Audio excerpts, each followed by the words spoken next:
Familia, muy buenos días, ¿cómo se encuentran hoy? Qué gusto volverlos a saludar.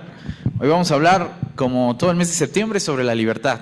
La libertad es un tema muy interesante, es un concepto bastante complejo. Y es que quiero decirles que para ser cristianos se necesitan dos cosas muy importantes, que eran justamente el discurso de Jesús. La primera de ellas es creer con mucha pasión, así creer con mucha fe, con muchas ganas. Y la otra de ellas es pensar con todo el rigor con el que un científico piensa para poder llegar a alguna conclusión. ¿Ok? Entonces, dos cosas se necesitan para ser un buen cristiano: creer con mucha pasión, sentir con mucha pasión y pensar con todo el rigor con el que se debe pensar para llegar a alguna, incluso, conclusión científica. El cristianismo nunca, hermanos, ha estado peleado con la ciencia. La iglesia sí, por muchos años. El cristianismo no ha estado peleado. El cristianismo tampoco ha estado peleado con el sentimiento y con la fe, nunca. Algunas iglesias sí, pero el cristianismo no. Entonces, hermanos, esto se los digo porque al momento de tomar este tema que tiene que ver con la libertad, vamos a tener que pensar bastante sobre los conceptos, pero al mismo tiempo vamos a tener que permitirnos sentir muchas cosas. ¿Ok? Sobre la libertad hay mucho debate. Quiero introducir este discurso con las siguientes preguntas. Hermanos, si Dios lo hace todo, si Dios lo crea todo, si todo lo que sucede es voluntad de Dios, si todo lo que ha pasado está escrito en un libro, entonces, ¿qué culpa tengo yo de lo que ha pasado?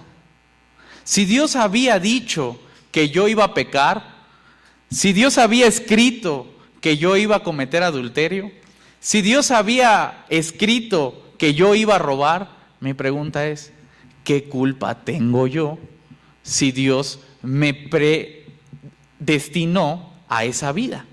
¿Qué culpa tengo? ¿Qué culpa tienes tú de haber hecho todo lo que hiciste en tu vida si ya estaba escrito que así iba a ser?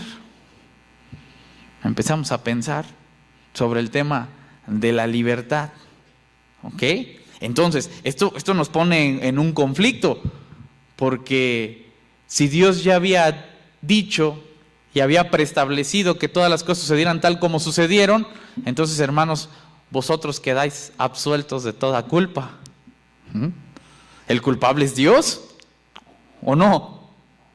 Sin embargo, si quien tomó la decisión de hacer tales cosas fuiste tú, si quien decidió, por ejemplo, engañar a su esposa, divorciarse y quizá tener una mala vida, si quien decidió robar y ahora está en la cárcel, si quien decidió asesinar y quitarle la vida a una persona y arruinarle la vida a toda una familia, si quien decidió mentir y engañarnos a todos, ¿no?, tomó la decisión, entonces las consecuencias, ¿culpa de quién son?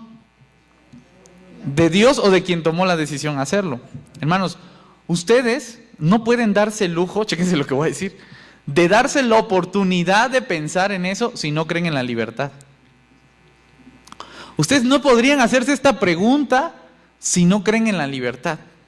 Pero si ustedes tienen en su mente el concepto de libertad, cabe la posibilidad de que el culpable seas tú, de que el culpable sea yo, seamos nosotros. Si no, entonces Dios sería el único culpable de todas las cosas. Para hablar de la libertad hay que pensar un poquito, y a veces pensar le pegan a los dogmas de fe que tenemos más arraigados porque no los queremos cuestionar. Pero cuando nos atrevemos a pensar un poquito más, nos damos cuenta que muy probablemente algunos de esos dogmas, con un poquito de pensamiento, se vayan acomodando. No que dejemos de creer en Dios, pero sí que podemos dejar de creer en cosas a priori, sin cuestionarlas y sin pensarlas. Porque aunque la fe es algo que no podemos explicar, sí se puede pensar. Hermanos, sí se puede pensar. Y en la Iglesia del Dorado vamos a tratar de pensar mucho, ¿verdad, hermanos? Así que si un día quieren cuestionar al pastor, a él no lo cuestionen, a él hay que creerle por fe. Por supuesto que no es cierto, hermanos. Sobre la culpa también hay muchas cosas que tenemos que hablar. Y es que, desgraciadamente, yo tengo que dar la cara por 2000 años de iglesia, pero por muchos años nosotros hemos sido los vendedores de la culpa. ¿sí? Hemos tenido el negocio de la culpa y nos ha salido muy bien. Porque si yo te hago sentir culpable y al mismo tiempo te vendo la solución, pues tengo un negocio redondo, hermanos, ¿sí? Si para que tú quieras venir a Cristo primero te tienes que sentir culpable, entonces mi marketing depende de qué tan culpable te haga yo sentir. Si yo te hago sentir muy culpable, hermano, ¿sabes qué va a pasar? Pues vas a querer ya no sentirte culpable. Y adivina quién vende esa solución. El pastor Merari. ¿Sí? Entonces, no se trata de esto. Desgraciadamente, durante muchos años, nuestra predicación se ha tratado de hacerte sentir culpable. ¿Qué has hecho mal? ¿Qué hiciste durante la semana que no estuvo bien? ¿Qué hiciste hace 50 años, hermano? ¿Sí? Estás pagando hoy las consecuencias de lo que hiciste hace 50 años. Chéquense este discurso. Tan culpables y tanta culpa vendemos que a veces hasta preguntamos, ¿qué habrá hecho tu abuelo para que tú estés pagando esto? ¿Sí? Es una culpa hereditaria. Es algo que trasciende los tiempos. Entonces, mientras nuestro discurso, hermanos, se basa en la culpa, nuestra solución, por lo tanto, se basa en dos circunstancias. O en el castigo eterno, o en la solución eterna. Y este es un discurso popular, famoso, y que además es muy vendido. Sí jala gente. Porque si tú te portas mal, ¿a dónde te vas a ir después de la muerte? Vamos a decirlo todos a las 3. A ver si todos no sabemos la respuesta correcta. Esto no lo hemos practicado. ¿Sí? A las 3, hermanos, ¿a dónde te vas a ir si te portas mal? 1, 2, 3.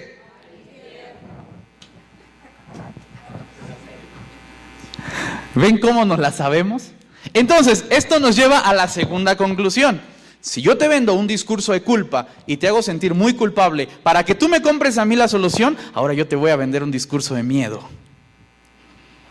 Porque si tú no me compras la solución a mí, vas a tener serias consecuencias. Te vas a ir al infierno. Y hermanos, ¿cuántos de nosotros nos queremos ir al infierno? Es que no lo conocen. Si lo conocieran, yo no sé si pensarían lo mismo. Pero, ¿por qué no nos queremos ir al infierno? Porque es un lugar de miedo, es un lugar de terror. Y nadie de ustedes quiere estar ahí, porque ahí se sufre, ahí está feo. ¿A poco no sufren acá? ¿A poco no está feo acá? ¿A poco no pasan cosas malas acá? Sin embargo, si nosotros combinamos el discurso de la culpa con el discurso del miedo, familia, tenemos un negocio redondo, piramidal casi, porque esto es como Herbalife y estas cosas. Nosotros, por lo tanto, tenemos que pensar muchísimo nuestro discurso. Tenemos que ver si realmente queremos ser honestos con lo que le estamos compartiendo a la gente o si solamente queremos ganar súbditos a nuestro proyecto. Porque si de ganar súbditos a nuestro proyecto se trata, pues entonces vendamos un discurso bonito, que le guste a todo mundo, que le dé miedo a todo mundo, que haga sentir culpable a todo mundo. Y vamos a tener a mucha gente que quiere estar con nosotros, ya sea por ansiedad, ya sea por culpa o ya sea por miedo. ¿Y saben qué, hermanos? Durante muchos años las iglesias se han llenado de personas con culpa y con miedo. Y vas por las iglesias y escuchas al predicador promoviendo la culpa y promoviendo el miedo. Y eso está bien feo, porque por supuesto que eso va a crear todo un trauma psicológico en las personas que estamos escuchando ese discurso continuamente, y al rato cuando yo vea algo que se parece, yo voy a ser un promotor de ese discurso también. ¿Y sabe qué le voy a decir a mi vecino? Culpa y miedo. ¿Y sabe qué le voy a enseñar a mi hijo? Culpa y miedo. ¿Y sabe cómo se construye toda una cultura? Con culpa y miedo. ¿Y sabe cómo pensamos los mexicanos? Con culpa y con miedo. Consecuencias que más adelante se van a ver reflejadas en economía, en política, construcciones sociales, construcciones emocionales. ¿Y saben quiénes plantaron esa semilla? Nosotros, la religión. Pero así como nosotros como religión tenemos la oportunidad de plantar una semilla que a posteriori sea culpa, miedo y daña toda una cultura, porque a veces lo hemos hecho, también tenemos la posibilidad de plantar una semilla que en un futuro no hable de culpa y miedo, hable de libertad y responsabilidad, y que eso se vaya promoviendo tanto que nuestra cultura se convierte en una cultura de responsabilidad, de libertad, de amor, de servicio. Y eso también podría cambiar mucho, no solamente el panorama de una iglesia, hermanos. Chéquense hasta dónde quiero llegar. El panorama de toda tu familia. ¿Quieres que tu familia cambie? Hay que cambiar los discursos que se hablan ahí en la mesa. ¿Quieres que tu vecindario cambie? Hay que cambiar los discursos que suceden ahí. ¿Quieres que tu país cambie? Hay que cambiar los discursos. Así que, Pastor Merari, esto te lo digo a ti. ¿Quieres que las cosas cambien? Tienes que cambiar tus discursos. Por lo tanto, hermanos, vamos a cambiar nuestros discursos. Les invito a que ahí en sus lugares se inclinen sus rostros. Vamos a orar. Recuerden que en la familia del Dorado creemos que cada uno puede pensar diferente y que el Espíritu Santo a cada uno puede hablarle y decirle lo que cada uno necesita escuchar. Entonces vamos a orar y vamos a pedirle a Dios que hable a nuestros corazones. Y como dice la palabra de Dios, si hoy escucháis su voz, no endurezcas tu corazón. Oramos. Padre, muchas gracias por este día. Gracias por la oportunidad que nos das de estar juntos. Gracias, Señor, porque tu Espíritu Santo nos puede dirigir, claro que sí, y nos ha dirigido a buenos caminos. Y yo te doy gracias por eso. Y te pido que en este momento que podemos hablar acerca de la libertad que tú nos has dado, lo podamos hacer con responsabilidad, lo podamos hacer con amor y sobre todo con esperanza, Señor, de que sí podemos hacerlo, que sí podemos ser libres. Yo te ruego que hoy tú que conoces los corazones de los que estamos acá, puedas hablar a sus corazones. Y hoy tú que conoces también el pensar de todos los que estamos acá, puedas hablar a su razón, Señor. Que tu Espíritu Santo nos dirija y que todo sea para honra y gloria tuya y para la construcción de tu reino. En el nombre de Jesús, amén.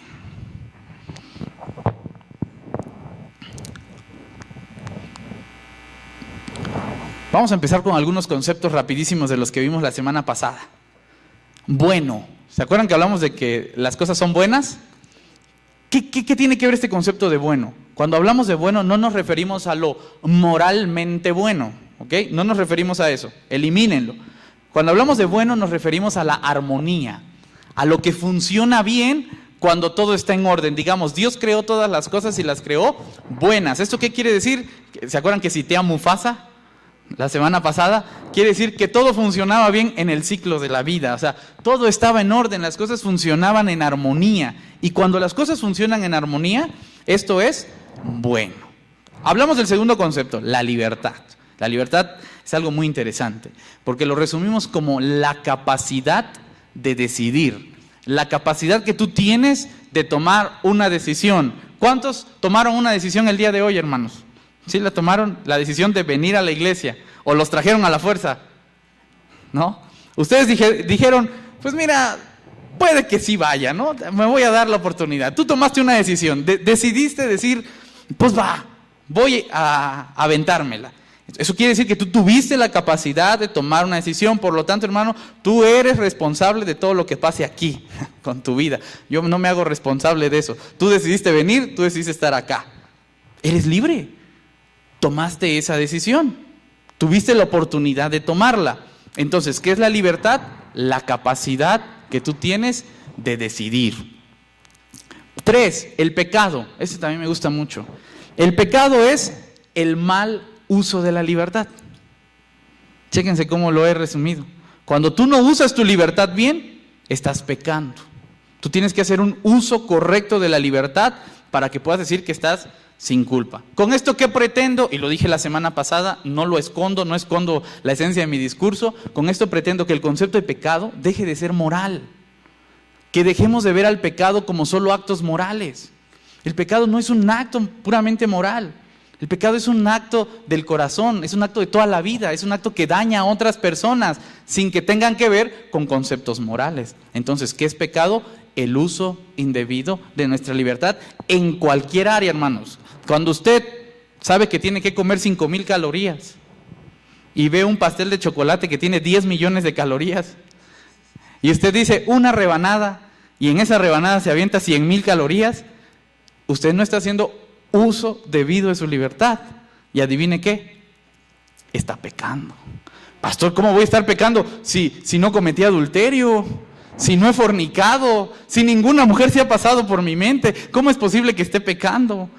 ¿Por qué estoy pecando? Si no he robado, si no he mentido, si no he desobedecido, ¿por qué estoy pecando? Porque estás haciendo un uso indebido de tu libertad en todas las áreas de la vida. ¿Vamos bien o no vamos bien? ¿Sí? Perfecto. Ahora sí, la muerte. Ahora sí, agárrense, hermanos, porque todo octubre vamos a hablar de la muerte, pero hoy estamos en septiembre, aún así le vamos a dar una embarradita.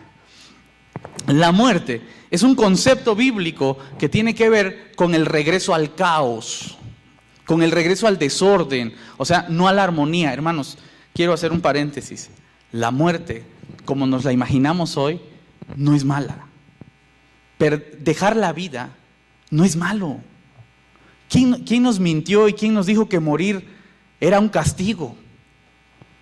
Morir no es un castigo, morir no está mal.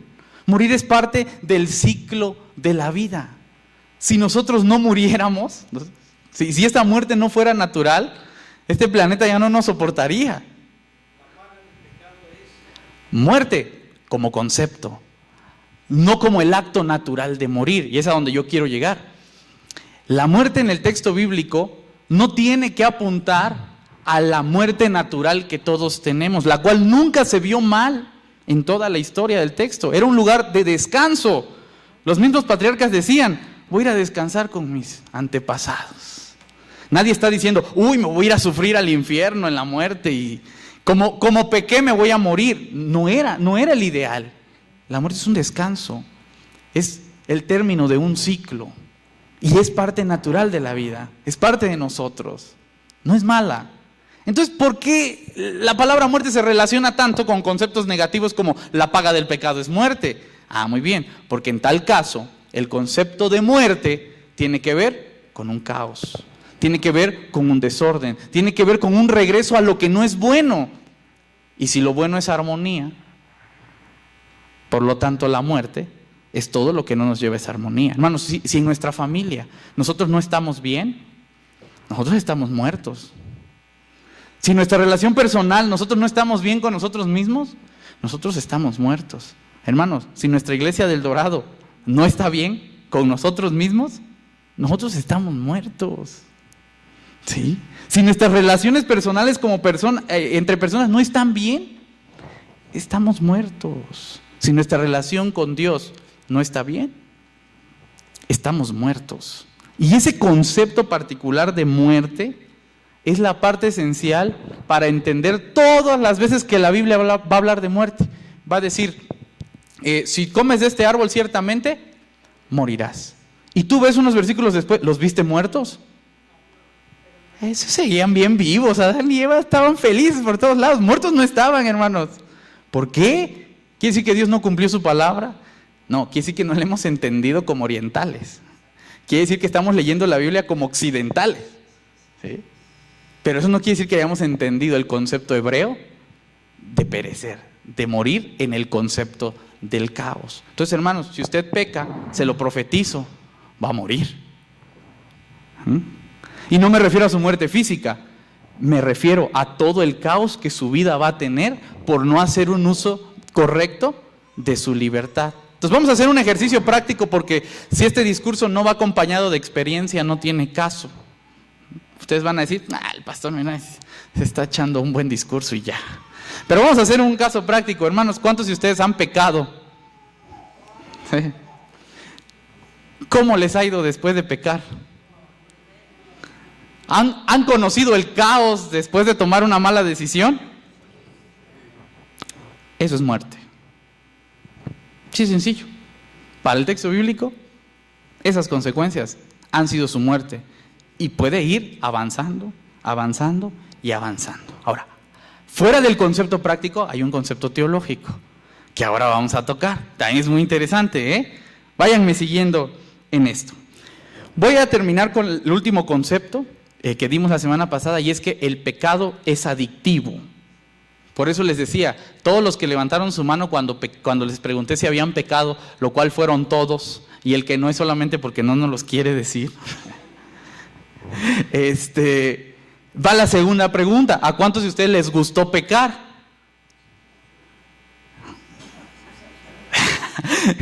Yo sí, la verdad es que tú pecas y dices, la verdad es que estuvo bien, estuvo bueno el asunto. Y por un rato, tú no tienes ni idea de las consecuencias. Lo dijimos la semana pasada, incluso utilizamos el ejemplo del adulterio. La persona que comete adulterio va a disfrutar su adulterio hasta que sucedan dos cosas: o que lo cachen, o 9 meses después. Mientras tanto, tal persona tiene 5 meses de plena felicidad. Pecó y no hay consecuencias. Pero eso no está feliz, está viviendo tranquila su vida. Entonces, eso es lo que provoca que el pecado sea adictivo, que tiene un efecto placentero al principio y que ese efecto puede ir creciendo, creciendo, creciendo hasta que las consecuencias son peores de las que en un principio fue el placer. Entonces, el pecado se vuelve adictivo. Y la frase por excelencia de toda persona adicta, ¿se acuerdan que también las mencionamos? Es: yo lo dejo cuando yo quiera. ¿Sí o no? Toda persona que es adicta usa esta frase: yo lo dejo cuando yo quiera. Hermanos, ustedes pueden dejar su pecado cuando ustedes quieran, digan amén. Qué bueno que no somos adictos entonces. Pero bien, todo este concepto nos va a llevar al tema del día de hoy. Vamos aterrizando en otro concepto muy interesante, que es el asunto, yo le he titulado así: la guerra de resistencia. La guerra de resistencia. Ya todos probamos el pecado, ya a todos nos gustó, ya somos adictivos, ya empezamos a pagar algunas consecuencias y entonces viene la guerra de resistencia. ¿En qué consiste la guerra de resistencia? Yo he planteado la guerra de resistencia en 5 puntos para ver si alguno de estos te gusta o te ubicas en alguno de ellos. Chécate bien. El primer punto de la guerra de resistencia es naturaleza contra tentación. Chécate bien, ¿qué consiste este concepto? Tú fuiste creado una persona buena. Tú eres una buena persona en esencia. Dios no te creó una persona mala. Te hizo una persona buena, una persona que va a buscar la armonía, que incluso en lo más profundo de su ser quiere que las cosas funcionen bien, a menos que tengas un problema psiquiátrico y seas un psicópata, tú quieres que todo arda, ¿no? Pero si no, pues normalmente todos queremos algo bien y algo tranquilo. Hay una esencia en nuestro corazón y es que somos buenos. Pero eso se va a confrontar con algo que tenemos enfrente: la tentación. En un principio, tú la llevas de ganar. Porque como tú nunca has probado lo malo, entonces la tentación solamente es algo desconocido. Tú todavía no sabes de qué va eso, tú todavía no sabes qué hay. ¿Alguien de ustedes ha fumado marihuana? No levanten la mano. Pero antes de que tú la fumes, tú no sabes qué va a pasar. Tú lo que tienes son mitos, leyendas, historias de los amigos, unicornios, dinosaurios, aliens y todas esas cosas en la mente que te han contado que pasa. Pero si tú no lo has hecho, tú lo único que tienes ante eso es incertidumbre. Y lo que se te presenta es tu postura de no debo hacerlo, porque pues así te han enseñado, versus una tentación, en donde realmente la llevas de ganar tú. O sea, tu postura la lleva de ganar, a menos que quieras ceder ante la tentación y entrar en otro discurso, con unicornios por supuesto y dinosaurios. A menos que tú quieras dar ese paso, todo va tranquilo. Tú puedes decir no, sin problema alguno. Pero en el caso del pecado, como un asunto de tentación y como algo que podría ser adictivo en su momento, el ser humano dijo sí. Y cuando dice sí, la siguiente historia empieza. Si tú dices que no, desde bebé te quedaste en este primer punto. Felicidades, la llevas de ganar y vas ganando.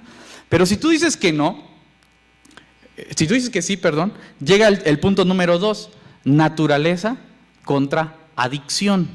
¿Sí? Empezar en el pecado, como toda adicción, es continuar en él. Hacer 1, 2, 3... hasta que se convierte en un uso cotidiano de tu vida. Hay personas que mienten y se dan cuenta que mintieron después. Es que yo no quería mentir. Hay personas que lastiman y se dan cuenta que lastimaron después. Es más, peor, hay personas que hacen daño y hacen injusticia y se dan cuenta en ese momento. ¿Y sabes qué? Lo siguen haciendo. Ya, estamos en un estado de adicción del pecado. El uso indebido, constante de nuestra libertad. Ya todo el tiempo la estamos usando mal. Cuando uno ya entra en el asunto de la adicción, una segunda guerra comienza. La naturaleza contra la adicción. Tú eras una persona que creía que eso estaba mal, pero ahora la adicción ya te ha hecho estar en ese estado constantemente y ahora tu guerra es más difícil. ¿Sí? Antes de que entraras en la adicción era fácil salir. Cuando ya estás en la adicción es difícil salir. Si entre nosotros hay alguna persona que haya sido adicta a algo, sabe de lo que estoy hablando. Si alguna persona quizá que nos escuche en internet sabe, ha sido adicta a algo, sabe de lo que estoy hablando. Es muy difícil salir ya después de un estado de adicción, aunque tú creas, aunque tú digas, aunque tú prediques que está mal. Tú puedes decir, es que está mal golpear a mi esposa. Pero si ya estás en ese estado de adicción, aunque tú digas que está mal, lo haces. Tú puedes decir, está mal dejarse golpear por el esposo. Y lo predicas y lo enseñas. Pero si tú ya estás en ese estado, sigues permitiendo violencia a tu vida. Eso puede pasar. Ya estás en un estado de adicción del pecado y eso es peor. Pero vamos al tercer punto, que ya aquí se vuelve totalmente difícil. Este tercer punto de la guerra de resistencia es la adicción y las consecuencias contra ti. Ahora tú ya no solamente estás lidiando con la adicción, ahora estás lidiando con las consecuencias de esa adicción. Y en el pecado también sucede lo mismo. Tú lidias con tus ganas de seguir pecando, pero al mismo tiempo ahora tienes que lidiar con todas las consecuencias que has ido acumulando a lo largo de todo ese tiempo. ¿Qué consecuencias, hermanos? Puede ser de todo tipo. No es lo mismo que una persona sea adicta fuera de la cárcel a que sea adicta dentro de la cárcel. No es lo mismo una persona que sea adicta con toda su familia apoyándolo o a una persona que sea adicta sin nadie apoyándolo porque pues ya destrozó todas sus relaciones. Entonces, una cosa es vivir en pecado y otra cosa es vivir en pecado mientras estás pagando las consecuencias de todo lo que has hecho atrás. Y eso está muy difícil, hermanos, muy, muy complicado. Yo espero que nadie de ustedes haya tenido que llegar hasta ese lugar, pero si usted ha pecado toda su vida, muy probablemente ha estado pagando las consecuencias de los pecados de toda su vida. Y a eso súmele las ganas que usted tiene en su corazón de seguir pecando.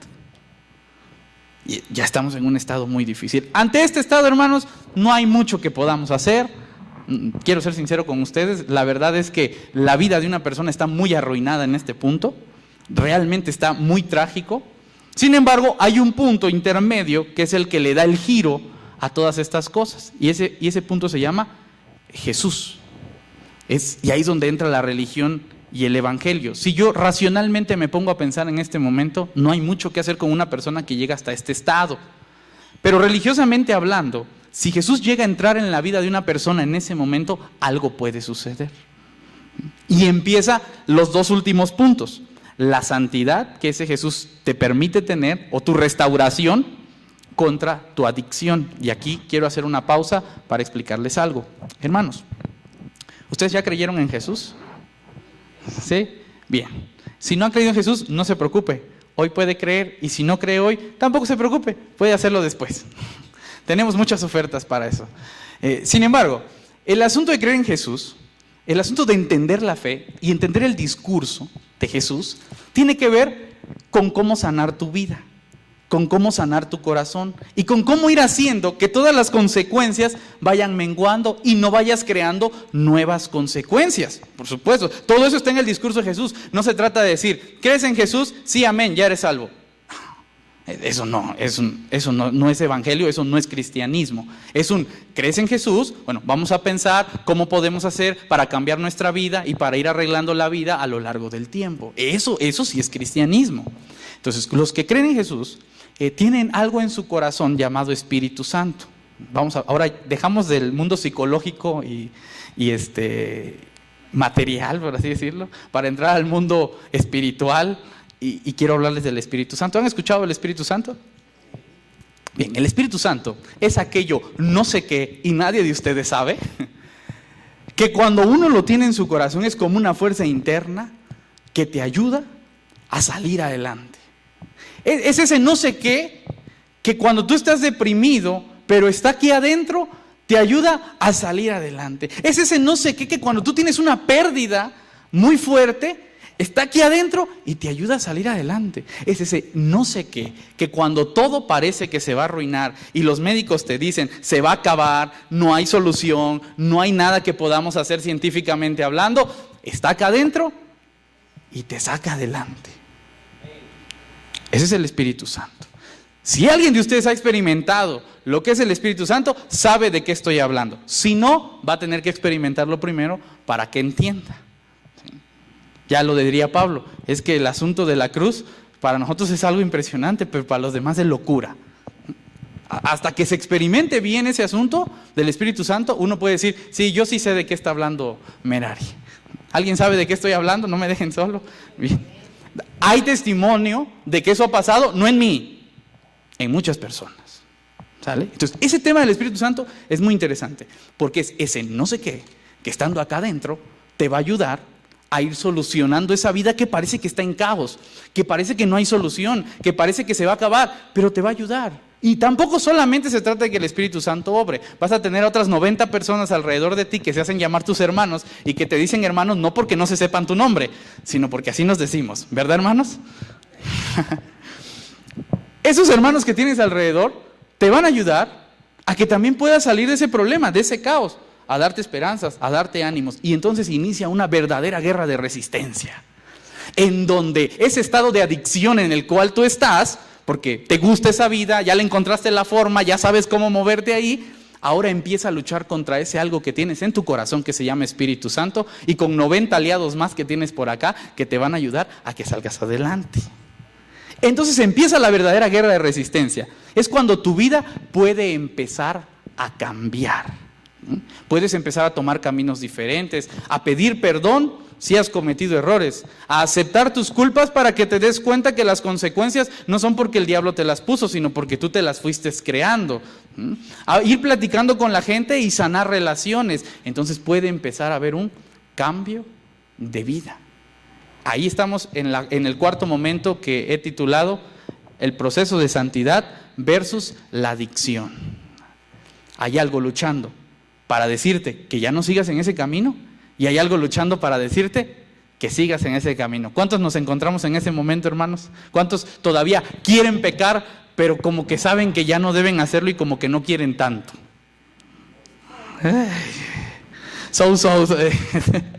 Hay quien levantó la mano así firme y fuerte, dice, yo. Pero hay un último punto, por si tú no te has sentido identificado con ninguno de ellos. Hay un último punto también interesante que le he llamado la santidad contra la culpa. Esto me duele decirlo, pero es importante. Miren, a veces, este secreto entre amigos, corta ahí el video, que no lo escuchen los demás. Este es aquí entre amigos. No es cierto, no lo cortes. Muchas veces, habemos personas, casi va a sonar a testimonio personal, habemos personas que el Espíritu Santo está dentro de nosotros, que hemos entendido que somos pecadores y que luchamos constantemente por salir de ese estado. Habemos personas que hemos tenido una guerra de resistencia bastante fuerte y hemos ido apaciguando el pecado poco a poco hasta que casi no se manifiesta tanto. Sale de vez en cuando, pero poquito. Y lo hemos ido manteniendo abajo. Y de repente existe una institución que se encarga de decirte, ¿a dónde vas? ¿Por qué tan libre? ¿Por qué tan sano? ¿Por qué tan bueno?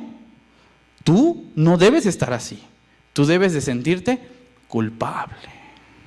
Entonces parece ser que muchos cristianos están tratando de salir del pecado y los 90 aliados, ¿se acuerdan que hablamos de los 90 aliados?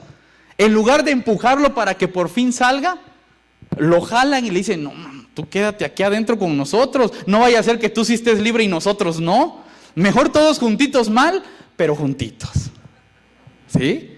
¿A poco no les ha pasado? ¿A poco no hay personas que en lugar de que te ayuden a salir del estado de culpa, en lugar de que te ayuden a salir del estado de pecado, te recuerdan cada 5 minutos lo que hiciste hace 5 años? Te recuerdan lo que hiciste hace 10, te recuerdan lo que hiciste la semana pasada. Y entonces todo el tiempo tienes que estar recordando lo miserable que has sido como persona, porque si recuerdas lo miserable que has sido como persona, entonces te podemos tener sometido. Negocio redondo. Claro, esto es un ejemplo general, pero eso no solamente pasa en la iglesia, en la sociedad, eso pasa en la familia. Esposas que se tienen que quedar en la casa solo porque hace 5 años se les quemó la sopa y se sienten tan culpables que pues ni modo, ahora tengo que pagar mi error. Por supuesto que eso sucede a nivel social, a nivel familiar, en relaciones personales. Es una especie de relación tóxica en donde uno se convierte en el violento y tiene sometidos a otros. ¿Saben por qué? Por hacerlos sentir culpables. Suena feo, ¿verdad? ¿Así suena feo? ¿Creen que Dios nos viene a hacer sentir culpables entonces? ¿Creen que Jesús vino a recordarnos lo culpables y los miserables que éramos? Eso no es evangelio. Evangelio es buena noticia. Si usted en su discurso no ha dado una buena noticia, usted ha dado todo, ha reprochado de su corazón, ha sacado su odio, ha sacado su rencor, pero si usted no es capaz de dar una buena noticia, usted dijo todo, menos evangelio. Si usted mandó al infierno a la gente, usted no le está predicando el evangelio. Si usted le está recordando el pecado a la gente, usted no está predicando el evangelio. Usted no está dando buena noticia. Va a dar buena noticia hasta que haga sentir a la otra persona libre. Repito, va a dar una buena noticia hasta que haga sentir a la otra persona libre. Y si como iglesia no podemos hacer eso, entonces quizá nadie nos ha dado un buen discurso a nosotros. No nos sentimos libres y por eso no podemos dar libertad. Pero no se preocupen, como yo dije al principio, cuando le dije al pastor Merari que cambiara su discurso, el pastor Merari lo entendió y dijo, sí, vamos a cambiar el discurso. Así que yo hoy les traigo a ustedes un discurso de libertad. ¿Se acuerdan de sus pecados? Ya no se acuerden. Olvídenlos. ¿Para qué se acuerdan? Hay daño ahí. Hay que hacer algo para reparar el daño si se puede. Pero ¿de qué te sirve estar recordando lo malo que fuiste? ¿Te acuerdas del pecado de los que tienes al lado? Sí, te acuerdas. Eso sí me acuerdo más que de los míos. ¿Qué le tienes que estar recordando a esa gente lo malo que es? Mejor recuérdale lo libre que es, lo libre que puede llegar a ser. ¿Cómo puedes solucionarlo y cómo te puedo ayudar yo a solucionar esos errores que has cometido en la vida? ¿Qué necesidad hay de estarle recordando a los demás lo malo que fueron hace 10 años, hace 300 años? Para que no lo vuelva a hacer, ya quedará en esa persona si quiere volver a pagar las mismas consecuencias. Pero eso ya no es asunto mío, es asunto de la otra persona. ¿Sí? Yo tengo que ayudar a la otra persona a sentirse bien, a estar bien y a restaurarse. ¿Sí? Ese es el discurso del evangelio. Entonces, quiero comprobar todo mi discurso con un texto bíblico, porque si no, aunque sea verdad, no vale, ¿verdad, hermanos? Entonces, vamos a poner en el texto bíblico lo que está aquí, algo muy interesante. Vamos a leer lo que nos dice Pablo en la carta a los Romanos y con esto terminamos. Por tanto, no hay ninguna condenación para los que están unidos a Cristo Jesús. ¿Cuántos de ustedes están unidos a Cristo Jesús? No hay ninguna condenación. ¿Y mi adulterio, pastor? ¿Y mi fornicación? ¿Y mi mentira y mi robo? Exactamente, hermana. Usted ha dicho verdad. Ya quedó atrás, ya pasó, hay que dejarlo.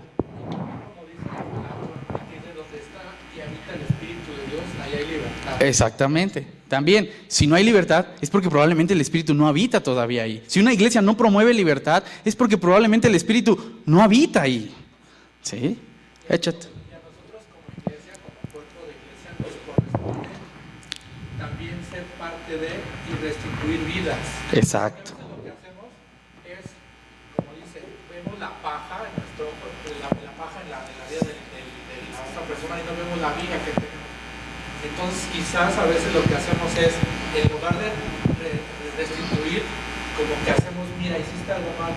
Y a veces nosotros como cristianos estamos en la vida de la gente porque, ay, mira, hizo esto, hizo que es cristiano, hizo aquello, hizo que es cristiano. Y no buscamos la manera de restituir las vidas, sino más bien como decir, ay, no. Creo que eso pasa, eso a veces pasa y tenemos que ir cambiando las cosas. Porque... Gracias, Eric. Te voy a decir lo que le dijo Jesús a Pablo. Eso no te lo reveló carne ni sangre, sino el Espíritu de Dios. Tú lo dijiste muy bien hace 8 días. A veces sabemos que Dios es el que hace la obra, pero nosotros como hermanos tenemos que ir dándole el perdón. ¿No? ¿Sí dijiste hace 8 días? Sí, perdonarnos. Importantísimo. Muchas gracias, Eric. Justamente el tema que estamos viendo ahora con la libertad empieza aquí. No hay condenación para ustedes, hermanos.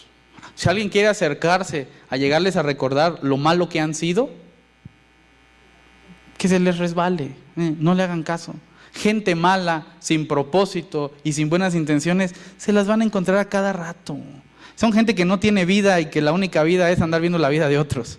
No les hagan caso, ustedes tranquilos. Para ustedes no hay condenación. Ay, ¿qué va a decir Dios de tu pecado de hace 10 años? No va a decir nada. Él está tranquilo, tú eres el que está preocupado, pero Él está tranquilo. Ustedes en calma. Si eso les da libertad, ha habido evangelio.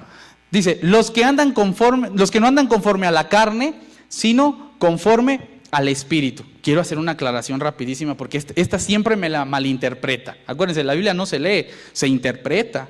Y carne y espíritu significan cosas. Y no se refiere a lo material y a lo espiritual, ¿no? Se refiere a lo malo y a lo bueno. Estamos entrando en conceptos. No quiero después que digan, es que hermano, como tú estás bailando, le estás dando placer a la carne.